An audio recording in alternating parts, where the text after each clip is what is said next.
Hello friends, welcome to my channel. Friends, మా ఛానల్ని మీరు ఫస్ట్ టైం చూస్తున్నట్లయితే తప్పకుండా సబ్స్క్రైబ్ చేసుకోండి. పక్కనే ఉన్న బెల్ ఐకాన్ని క్లిక్ చేసి ఆల్ ఆప్షన్ని సెలెక్ట్ చేసుకోండి. ఫ్రెండ్స్, ఈ వీడియో చాలా ఇంట్రెస్టింగ్గా ఉండబోతుంది. తప్పకుండా చివరి వరకు చూడండి. ఇక స్టోరీలోకి వెళ్ళినట్లయితే ధీరజ్ని ఆ పరిస్థితుల్లో చూసిన రామరాజు చాలా బాధపడుతూ ఉంటాడు. ఆ విశ్వగాడికి ఎంత ధైర్యం, నా కొడుకునే చంపించాలని చూస్తాడా, వాడి సంగతి చెప్తాను అని చెప్పి ఇక రామరాజు రోజులాగానే మిల్లుకు వెళ్తూ ఉంటాడు. ఇక ఇంతలోనే విశ్వ తన స్నేహితులతో ఒక చోట మాట్లాడడం చూసిన రామరాజు ఇక వెంటనే విశ్వ దగ్గరికి వెళ్తాడు. ఇక తన చేతిని విరిచి గొంతు పట్టుకొని, ఒరే విశ్వగా, నా కొడుకునే చంపాలని చూస్తావా? ఎంత ధైర్యం! చూడు, నీ అత్తని పెళ్లి చేసుకున్నానన్న ఒకే కారణంతో మీ వాళ్ళు ఎన్ని మాటలు అన్నా నేను పడుతున్నాను. కానీ నువ్వు మాత్రం నా కొడుకుల జోలికి వస్తే నిన్ను ఇక్కడే చంపేస్తాను అని రామరాజు అనేసరికి అప్పుడు విశ్వ, లేకపోతే నీ కొడుక్కి నా చెల్లెలు కావాల్సి వచ్చిందా? నా చెల్లెలు నా ఇంటికి రావాలంటే నీ కొడుకు చావాలి అని విశ్వ అనేసరికి అప్పుడు రామరాజుకి చాలా కోపం వస్తుంది. చూర్రా, నా కొడుకుని చంపాలని చూస్తే ముందు నేను నిన్ను చంపుతాను. 50 ఏళ్ల వయసులోనే నీ చేతిని నేను ఇలా పట్టుకుంటే గిలగిలా కొట్టుకుంటున్నావు. ఇంకొకసారి నా కొడుకు జోలికి వస్తావంటే నిన్ను, నీ కుటుంబాన్ని మొత్తం చంపేస్తాను అని చెప్పి ఇక రామరాజు విశ్వకి వార్నింగ్ ఇచ్చి అక్కడి నుంచి వెళ్ళిపోతాడు. ఇక విశ్వ మాత్రం రామరాజు వార్నింగ్ ఇచ్చినందుకు చాలా కోపంగా ఇంటికి తిరిగి వస్తాడు. ఇక హాల్లో కూర్చొని అక్కడ ఉన్న వస్తువులన్నీ చెల్లాచెదురు చేస్తూ ఉంటాడు. అది గమనించిన భద్రావతి సేనాపతి వెంటనే విశ్వ దగ్గరికి వచ్చి, ఒరే విశ్వ, ఏం చేస్తున్నావురా? ఏం జరిగింది అనగానే అప్పుడు విశ్వ, లేకపోతే ఏం తత్త, నా చెల్లెల్ని వాడి కొడుకు పెళ్లి చేసుకుంటే నేను నా చెల్లెల్ని ఇంటికి తీసుకురావాలని వాడిని చంపాలనుకున్నాను. కానీ ఆ రామరాజు కాడు నన్ను నా స్నేహితుల ముందు కొడతాడా? నేను ఆ ధీరజ్ గాన్ని బ్రతకనివ్వను, ఏదో ఒకరోజు చంపేస్తాను అని విశ్వ అంటాడు. ఆ మాటలు విన్న సేనాపతి, ఏంటి, ఆ రామరాజుగాడు నిన్ను కొట్టాడా? పదరా వెళ్ళి అడుగుదాం అని చెప్పి ఇక అందరూ కూడా రామరాజు ఇంటి ముందుకు వచ్చి ఒరేయ్ రామరాజు అని పిలుస్తూ ఉంటారు. ఆ మాటలు విన్న రామరాజు, చూడండి, మాటలు మర్యాదగా రానివ్వండి. చూడు, ఇన్ని రోజులు నీ చెల్లెల్ని నేను తీసుకువెళ్ళి పెళ్లి చేసుకున్నానన్న ఒక్క కారణంతోనే మీరు ఎన్ని మాటలన్నా పడ్డాను. కానీ ఇప్పుడు నీ అల్లుడు నా కొడుకుని చంపాలని చూస్తే ఎలా ఊరుకుంటాననుకున్నావు? ఇంకొకసారి నా కొడుకు జోలికి వస్తే నిన్ను, నీ కుటుంబాన్ని మొత్తం ఇక్కడే చంపేస్తాను అని రామరాజు అంటాడు. అప్పుడు భద్రావతి, ఏంట్రా అలా మాట్లాడుతున్నావు? నీ కొడుకులేదో బుద్ధిమంతులా మాట్లాడుతున్నావు. నీ ఇద్దరు కొడుకులు ప్రేమించి పెళ్లి చేసుకున్నారు. కానీ నీ పెద్ద కొడుకు కూడా ప్రేమించాడు అమ్మాయిని. వాడు రోజు తాగి రోడ్ల మీద పడుకుంటున్నాడు, అడగరా నీ చిన్న కొడుకుల్ని అని చెప్పి భద్రావతి అనేసరికి ఆ మాటలు విన్న రామరాజు ఒక్కసారి స్టన్ అవుతాడు. ఇక రామరాజు తలదించుకొని అక్కడి నుంచి ఇంట్లోకి వెళ్ళిపోతాడు. ఇక ఇంతలో భద్రావతి మాత్రం, ఏంటే వేదవతి, నీ కొడుకులు ఏదో తప్పు చేయనట్టు మీ ఆయన అంతలా ఎగిరిపడ్డాడు, ఇప్పుడు సైలెంట్గా వెళ్ళిపోతున్నాడేంటి అని భద్రావతి అనేసరికి వేదవతికి చాలా కోపం వస్తుంది. ఏంటే, నువ్వు ఎవరన్నా సుఖంగా ఉంటే చూడలేకపోతావా?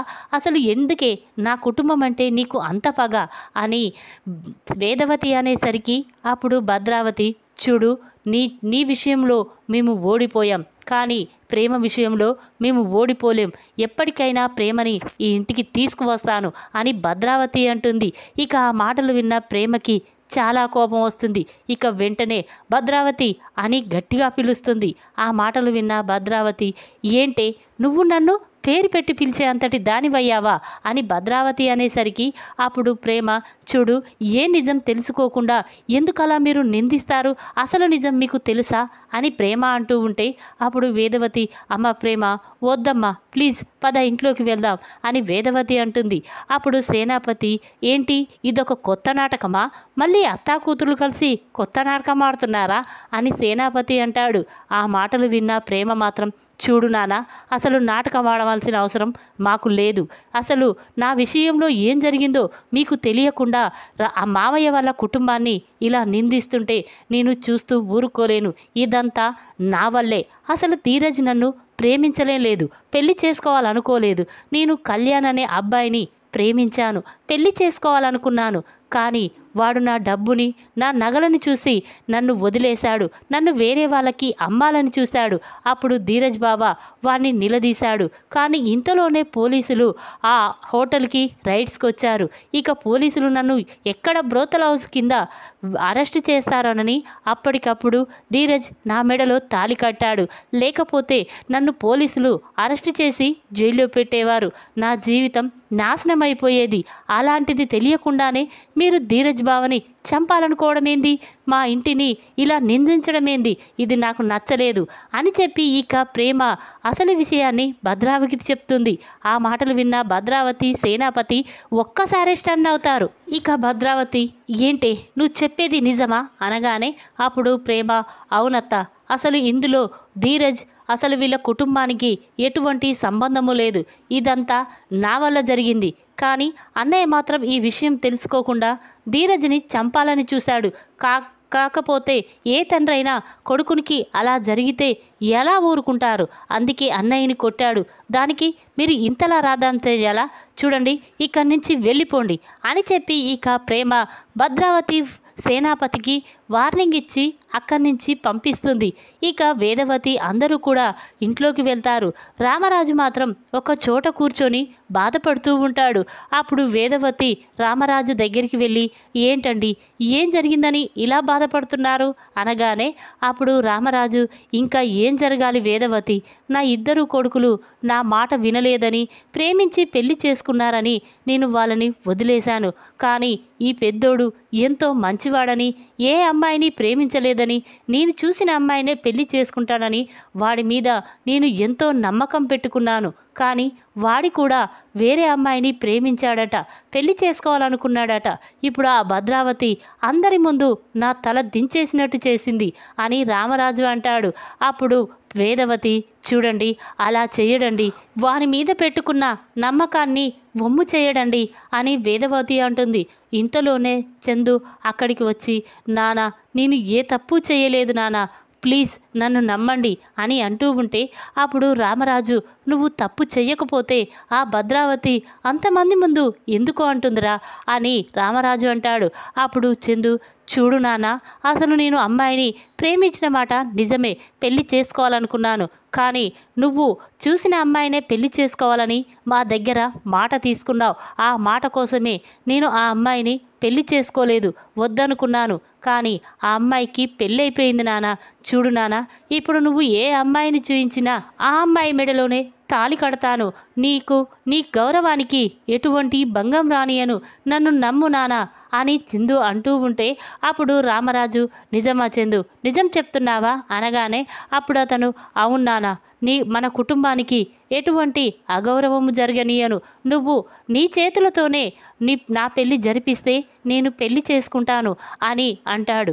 అప్పుడు రామరాజు చాలా సంతోషపడుతూ, చూర్రా, నాకు ఇచ్చిన మాట కోసం నువ్వు ప్రేమించిన అమ్మాయినే వదిలేశావా? నీకు ఈ తండ్రి అంటే ఎంత ప్రేమరా? ఈ తండ్రి మీద ఇంత నమ్మకం పెంచుకున్నావా? చూడు, ఆ భద్రావతి తల దించుకునేలా నీకు నేను పెళ్లి చేస్తాను.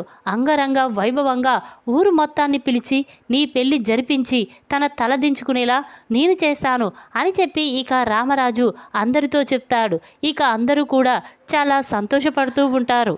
ఇక ధీరజ్, ప్రేమ, రామరాజు అలా సంతోషపడడం చూసి వాళ్ళు కూడా చాలా సంతోషపడతారు.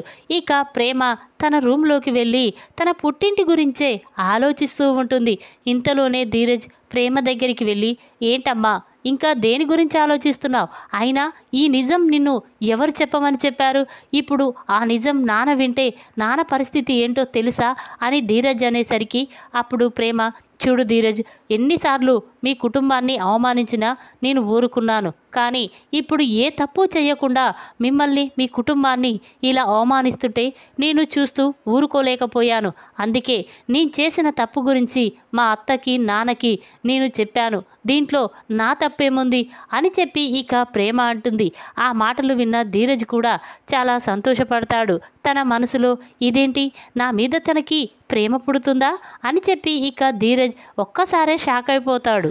ఈ విధంగా ప్రేమ ధీరజ్ ఏ తప్పు చేయలేదని భద్రావతికి దిమ్మ తిరిగే షాక్ ఇచ్చిన ప్రేమ. ఈ వీడియో కనుక మీకు నచ్చినట్టయితే లైక్ చేయండి. మరిన్ని వీడియోల కోసం మా ఛానల్ని తప్పకుండా సబ్స్క్రైబ్ చేసుకోండి. Thanks for watching.